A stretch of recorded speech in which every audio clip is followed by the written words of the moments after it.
Pada hari ini kita akan membahas mengenai tema menanamkan empati, kejujuran, serta tanggung jawab melalui teladan. Di sini sudah kita hadirkan juga guru yang sudah berpengalaman selama 10 tahun serta bekerja di sekolah penggerak. Juga ada psikologi kita. Mari kita langsung aja membahas topik ini. Kita akan mulai dari pertanyaan pertama. Menurut Miss dan Suster, apakah keteladanan menjadi cara yang efektif dalam menanamkan karakter pada anak?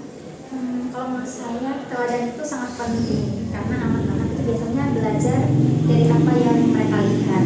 Apa yang dilakukan guru maupun orang tua setiap hari itu akan mudah ditiru anak daripada mereka mendengarkan nasihat atau arahan lisan. Misalnya ketika ada orang dewasa yang menunjukkan sikap peduli, berkata jujur, bertanggung jawab, anak akan melihat dan menganggap itu hal yang biasa dan harus dilakukan.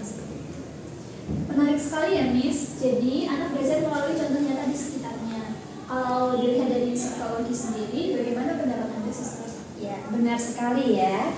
Secara psikologis, anak usia dini memang belajar melalui pengamatan dan peniruan.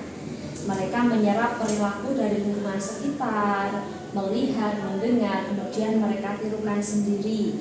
Nah, karena itu ketika anak melihat perilaku yang positif secara berulang setiap hari, itu akan menjadi kebiasaan bagi mereka. Mungkin mereka akan berpikir, oh ini baik, ini bagus untuk diulangi, ini bagus untuk ditiru. Maka mereka akan memperlakukan seperti orang dewasa yang melakukannya. Maka keteladanan akan menjadi sangat kuat jika ada nilainya. Disisipi dengan nilai tadi, maka dibarengi dengan perilaku oleh orang dewasa, anak-anak juga akan berpikir ketika dia melakukan segala sesuatu, oh nilainya ini. Jadi tidak hanya langsung menirukan, tetapi mereka juga akan memikirkan nilai dari perilakunya tersebut.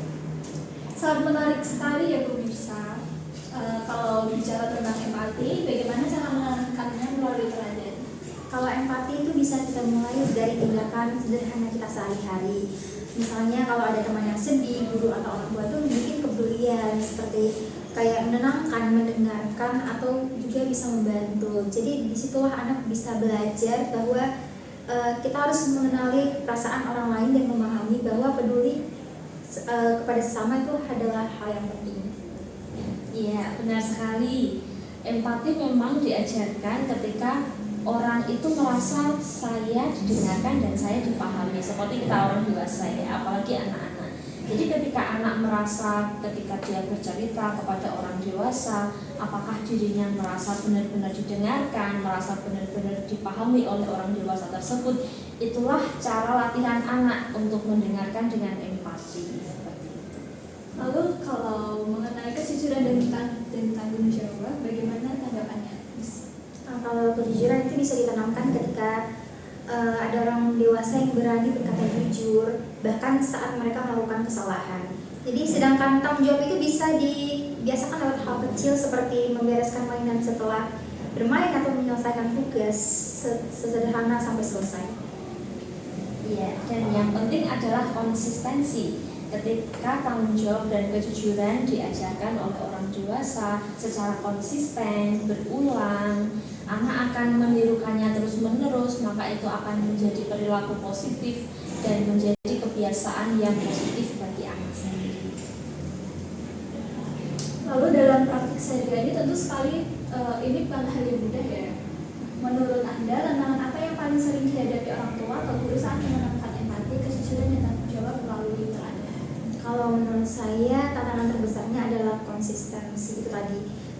Kadang orang dewasa itu sudah memahami pentingnya memberikan contoh yang baik pada anak, tapi di tengah kesibukan atau rasa lelah, biasanya orang tua itu atau kita tuh tidak sadar menunjukkan sikap kita yang berbeda dari yang kita ajarkan. Misalnya meminta anak sabar, tetapi kita sendiri merespon dengan terburu-buru. Karena itu memberi teladan memang perlu dibiasakan dan dilakukan terus-menerus setiap harinya kepada anak. Iya, saya setuju dengan pendapat dari Miss Melissa.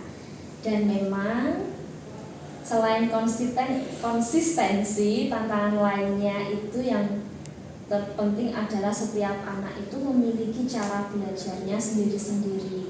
Kita tidak bisa menyamakan cara belajar semua anak karena mereka memiliki martabatnya sendiri-sendiri, memiliki cara berpikir, cara merasakannya sendiri-sendiri. Maka perlu bagi orang dewasa untuk memiliki kesabaran terlebih dahulu. Anakku kok nggak bisa-bisa, anak itu kok sudah bisa. Jadi memang perlu dipahami dulu bahwa setiap anak berbeda.